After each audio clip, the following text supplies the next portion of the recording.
Today I'm going to go show you my friend's 88 Saleen. He's been after it since about our early mid-20s, and now we're in our early 40s. So he's been after this, like I said, for a long time.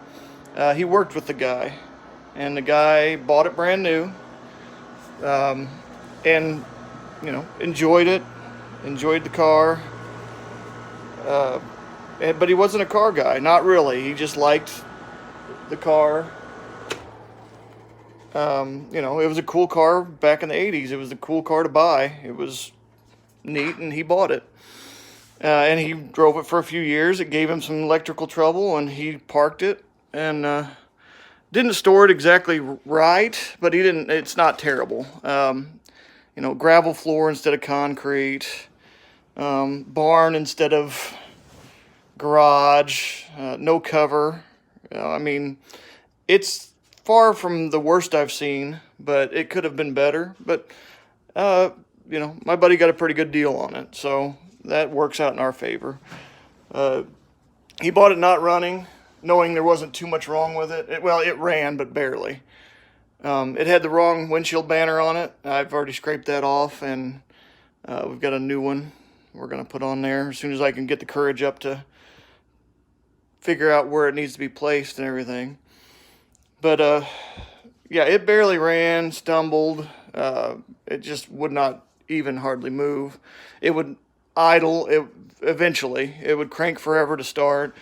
We replaced the fuel pressure regulator. That didn't fix it. We dropped the tank, and the hose between the the fuel pump and the hanger assembly, which is less than an inch long, was the culprit. We ended up putting a whole new pump in because it's cheap, and we were already there. And this thing is from 88 and has 50,000 miles on it, so brand new, should be better.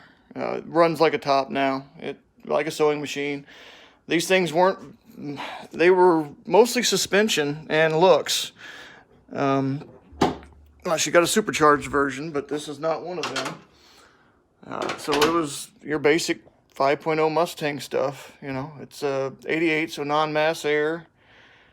Stock intake, not even a Cobra, not a nothing. They could be had, but this was your run of the mill. It was more ground effects, suspension, and brakes, and some interior appointments, and of course that big Saleen wing.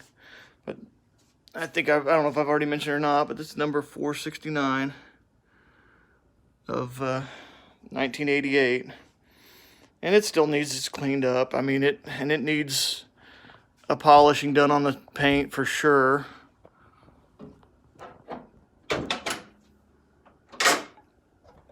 But and the heater core was ruined, and every time you'd start it, it would drip coolant on the exhaust and cause steam, and it looked like the thing was on fire. So I looped that for the time being because that's a big job, and my friend's just a little nervous about that because that takes the whole dash out, and taking the whole dash out of a one owner 50,000 mile car is a little bit scary. So for the time being, since he don't drive it every day at all, not even close, we just looped it for now. Keeps the coolant where it's supposed to be, keeps it from overheating.